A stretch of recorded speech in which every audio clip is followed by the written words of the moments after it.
making Thursday, things we're making Thursday, yeah. Things we're making Thursday, things we're making Thursday, things we're making Thursday, yeah. Hi, it's Heather from Strings and Threads. Welcome to my channel and thank you so much for being here. Today is Things We're Making Thursday, and that's a collab I'm doing with a bunch of people. Everybody is listed in my description below. It has grown and exploded so much more than I ever imagined that it would. So thank you for everybody who's a part of it in one way or the other. We also have a Facebook group. And so if you don't have a channel, or if you wanted to join in with more yarny chat for Things We're Making Thursday, go ahead over. I'm going to list that in my description below too. Head over and join our Facebook group. It's a lot of fun over there, and we all get to share projects there, share pictures. And then I'm going to do a video at the end of every month of everybody's finished project. So if you want to post pictures, you can either send them to me, or you can send them to the Things We're Making Thursday Facebook group, because I pull the pictures from there too for the slideshow at the end of the month. And just if you're going to do that, I have one piece of advice. If you can zoom back a little bit, the closer up the picture, the harder it is for me to fit the whole thing in the frame.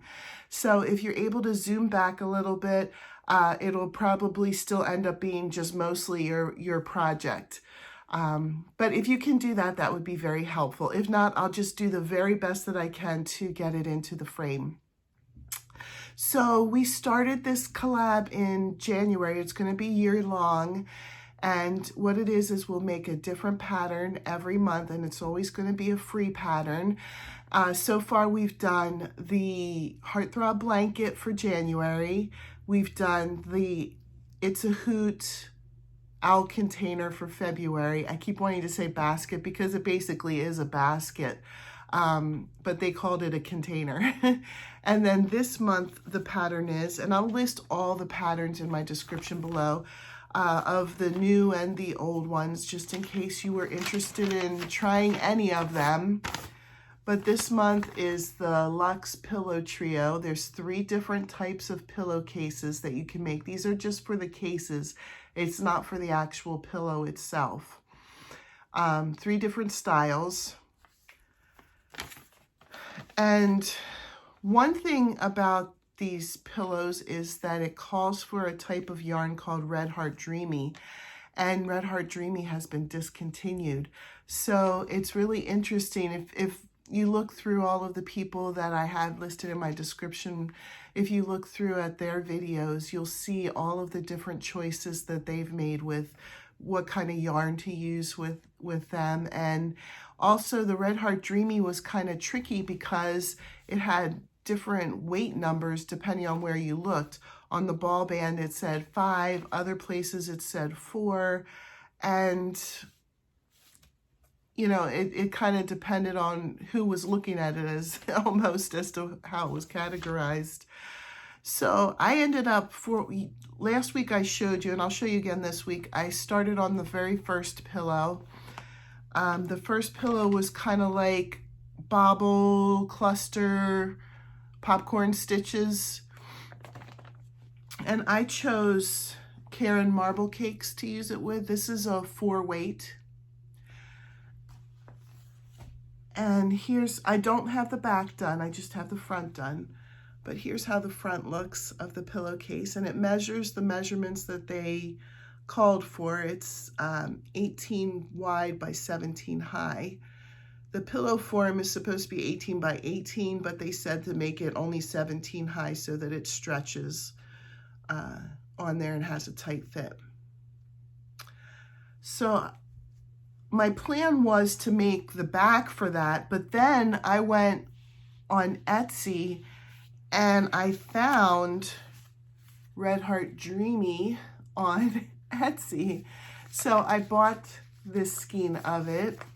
And I also bought a second skein. I bought 2 while I was at it. So they're both the same color, the Red Heart Dreamy. And you can see on here that it says on the ball band that it's a 5 weight. So you guys are gonna laugh at me because when I made the first pillowcase, I was so worried about gauge that I worked up a little swatch and I was measuring the whole entire time I was doing it to make sure that all of the measurements were correct and everything. And then I got the Dreamy and I was like, I had no problem with measurements on the first one. And I have the correct type of yarn. So I'm just gonna try pattern number 2. And pattern number 2 is the basket weave stitch, and that's actually the same stitch that we used last month on our It's a Hoot Out container. So I'm like, I'm not gonna have to worry about gauge at all on this one. And I was super worried on the first one, like probably measuring way too much. And then I made the second one and it's way too small. So what I decided to do, here's how it turned out. I actually fell in love with this pillow. I'm going to, after I talk about this, I'm going to put in a picture of where I'm going to put this. I'm going to put this on one of our couches in our living room. So instead of doing like the regular back for it, and since I don't have a pillow form or anything that would fit this, I forget what the measurements turned out being. Let me look real quick here. I have a tape measure right here. It ended up being 14 wide by 16 high. So it was quite a bit smaller. What I did was I used Red Heart Super Saver Black. And I did half double crochets because I stuffed it. And I didn't want to do the bigger stitches and have the stuffing show through. So I just kind of measured. I did the number of chains that measured the same size as the front of this pillow, and I went up to as high as the front of this pillow went. And so it might be a little bit small, but man, I really do love this, and I really love how it turned out in the Dreamy. It has such a nice feel to it, and I just like it so much.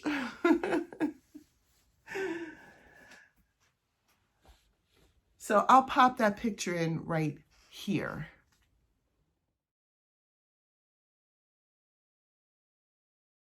So I started with a full skein of the Dreamy when I was doing it, and you can see it's kind of, I pulled from the middle, so it's squished down, but I still have a bit of this left. If I have time, this week I'm going to work on the back of the pillowcase for the first pillow. And if I have time to start a new one, which, you know, I probably will, because I think there's 2 more. Is there 2 or 3 more? I know there's 5 Thursdays total for this month. So I should have enough time to do a third pillow, even if I only do the backing to the first pillow this week. So I'm going to probably try the third pattern. Why not? Why not try all of them? I have the first pattern right here. The second pattern is the one I did in Dreamy. And I'll probably do the third one in Dreamy as well. And I'll have a matching set for my couch in our living room for that.